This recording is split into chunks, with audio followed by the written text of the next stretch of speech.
திரு எடப்பாடி பழனிசாமி செய்தியாளர்கள் சந்திப்பில் சொன்னது அதிமுக ஒன்றிணைய அவசியம் இல்லை, அப்படி அது தேவையும் இல்லை. அதிமுக வெற்றி தான் அடைஞ்சிருக்கு, 1% வாக்கு சதவீதம் அதிகரிச்சு தான் இருக்கு அப்படின்னு சொல்றாரு. இதுதான் அதிமுக தொண்டர்களின் உணர்வாகவும் இருக்கா? 1%ங்கிறது போன முறை 20 தொகுதியில் போட்டியிட்டது. இந்த முறை 33 தொகுதியில் போட்டிட்டு இருக்கிறாங்க. 12 தொகுதி 13 தொகுதி அதிகமாக போட்டியிட்டு வெறும் 1% வாக்கு வங்கி மட்டுமே உயர்வு என்பதை அதிமுக தொண்டர்கள் பாராட்டுவதாக இல்லை. அதிமுக தொண்டர்களும் பொதுமக்களும் அரசியல் விமர்சகர்களும் அரசியல் களமும் அகில இந்திய அளவில் எதிர்நோக்குவது இன்றைக்கு திரு சந்திரபாபு நாயுடு அவர்கள் இருக்கிற இடத்துல, இன்றைக்கு நிதிஷ்குமார் அவர்கள் இருக்கிற இடத்துல அதிமுக 30 தொகுதிகளில் வெற்றி பெற்று இதைத்தான் 2014 ஜெயலலிதா அம்மா எய்ம் பண்ணாங்க.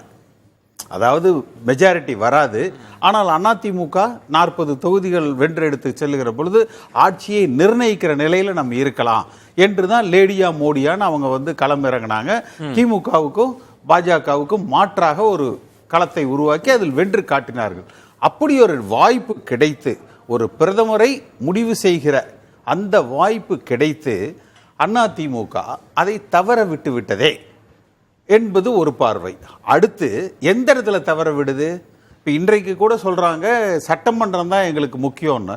அப்போ விளவங்கோடு சட்டமன்ற தொகுதி தானே, அங்கே பாஜக 50,000 ஓட்டு வாங்குது, அதிமுக 5,000 ஓட்டு வாங்குது. நாம் தமிழருக்கு கீழே சட்டமன்ற தொகுதியில் நம்ம வாங்குறோம். அப்படிங்கிற பொழுது அதை ஏற்றுக்கொள்ளுகிற மனநிலையில் அதிமுக தொண்டர்கள் திரு இபிஎஸ் அவர்கள் சொல்ற மாதிரி பார்க்க மாட்டாங்களா? அவர் என்ன சொல்றாருன்னா, பிரதமர் வரா, ரோட் ஷோ பண்றாங்க, பாஜக தலைவர்கள் வராங்க, அவங்களுக்கு அந்த வாய்ப்பு இருக்கு.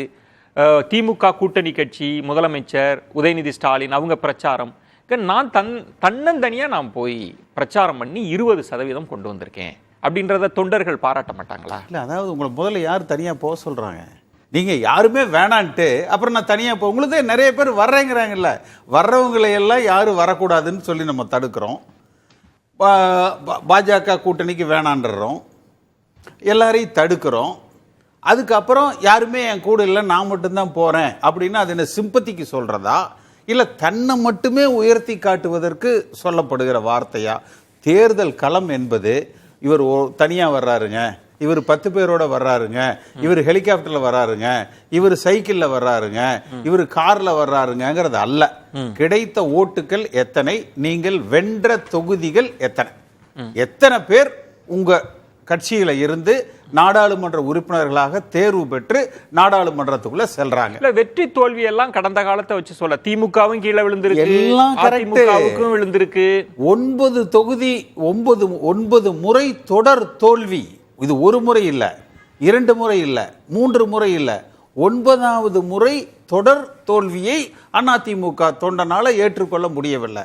அடுத்து டெபாசிட்டே பார்லிமெண்ட்ல போறதுங்க. நீங்க சட்டமன்றத்தில் டெபாசிட் போகும் சில நேரங்களில், பொன்னாகரத்தில் கூட அம்மா இருந்த காலகட்டங்களில் போயிருக்குது. ஆனால் ஒரு நாடாளுமன்ற தொகுதியில் டெபாசிட்டே போற, கோயம்புத்தூர்ல ஒரே % வித்தியாசத்துல தான் டெபாசிட் பெற்றது கோவிலியே. அப்ப அது இதெல்லாம் சில வருந்த தகுந்த ஒரு நிகழ்வுகளாக இருக்கு. ஆனா திரு இபிஎஸ் பார்வையில் என்ன சொல்றாருன்னா, திமுக கூட்டணி 2019 வாங்கின சதவீதம் இப்ப குறைஞ்சிருக்கு, 2014 வாங்கினது பாஜகவுக்கு குறைஞ்சிருக்கு, 1% ஏறினது அதிமுகவுக்கு தான் அப்படின்றாரு. எங்களை தான் பத்திரிகைகள் நாங்க தான் வெற்றின்னு போடணும். தேர்தலில் வென்றது எத்தனை சதவீதம் என்பதுதான் கணக்கு. இதெல்லாம் கலைஞர் காலத்தில் எம்ஜிஆருக்கு எதிராக அவர் ஒவ்வொரு முறை தோற்கிற பொழுதும் உடன்பிறப்பே நீ தோற்று விட்டாய் என்று கவலைப்படாதே, இந்த வாக்கு சதவீதத்தை பார், நாம முன்னேறி இருக்கிறோம் இத்தனை சதவீதம்னு கணக்கு போட்டு சொல்லுவார். கலைஞர் வழியில் இபிஎஸ் பயணிக்கிறாரா? எப்படி வேணாலும் எடுத்துக்கலாம். ஆனா இந்த கம்பாரிசன் எல்லாம் அவர் தன்னை தேற்றிக் கொள்வதற்கு சரியானதாக இருக்கலாம், அல்லது யாரேனும் அவரோடு இருக்கிறவர்கள் இந்த புள்ளி விவரத்தை எல்லாம் எடுத்து கொடுத்து, அன்னை பாருங்க நீங்க வெற்றி தான் அடைஞ்சிருக்கிறீங்க, ஒன்னும் வருத்தப்படாதீங்கன்னு அவரை தேத்தி இருக்கலாம். ஆனால் இங்க களத்தில் நின்று போராடிய இன்னும் 1.5 வருடங்களுக்குள், அதாவது 18 மாதங்களுக்குள் எதிர்வருகிற சட்டமன்ற தேர்தலுக்கு போராடுகிற மனநிலைக்கு மீண்டும் நம்முடைய ஆட்சி தான் என்று கம்பீரமாக அந்த அடிமட்டத்தில் இருக்கக்கூடிய பூத் லெவல்ல இருக்கக்கூடியவங்க தயாராக இருக்கிறார்களா? நீங்க இன்னொரு விஷயத்தை பல விஷயங்களை மறைச்சிருக்கலாம். கோவையில் பல பூத்துகள்ல 19 பேர் பூத் கமிட்டி மெம்பர்ஸ் இருக்கிறாங்க, வாங்கின ஓட்டு சிங்கிள் டிஜிட். வெரிஃபை பண்ணி பார்க்கட்டும். பூத் வாரியா பெற்ற ஓட்டுகளை வாங்கி பார்க்கட்டும். அடுத்து 10 தொகுதியில தான் சட்டமன்ற வாரியா பிரிச்சோம்னா சரி 10 தொகுதியில தான் அதிமுக வெல்லுகிற அந்த நிலைக்கு வந்து வருது. சட்டமன்ற வாரியாக அப்போ உங்கள் பார்வையில அதிமுக ஒன்றுபடணும், அதுதான் வெற்றிக்கான நிச்சயமாக வாய்ப்பு. ஒன்று வேணா. அதுல எடப்பாடி பழனிசாமி சில விஷயங்களை சொல்லலாம். ஒன்றுபட்டாலும் நான் தான் பொதுச் செயலராக தொடர்வேன், நான் தான் முதலமைச்சர் வேட்பாளராக இருப்பேன், ஓபிஎஸ் வந்து அந்த பாரதிய ஜனதா கட்சியோடு ஒட்டுமில்லை உறவுமில்லைன்னு முடிச்சிட்டு வரணும், சரி. அவர் வந்து இங்க அதிமுக இருந்துட்டு பாஜகவுக்கு சாதகமான நடவடிக்கைகள் எடுக்கக்கூடாது, முழுமையாக பாஜகவை எதிர்த்து அதிமுக களம் காணும், அதை ஏற்றுக்கொள்ளுகிற மனநிலையோடு மட்டும்தான் அவர் இங்க வந்து வரணும். கண்டிஷன் போட்டுட்டு கூட அதெல்லாம் அழைக்கலாம், வந்து ஒன்றிணையணும்னு சொல்றீங்க. பேசலாம்.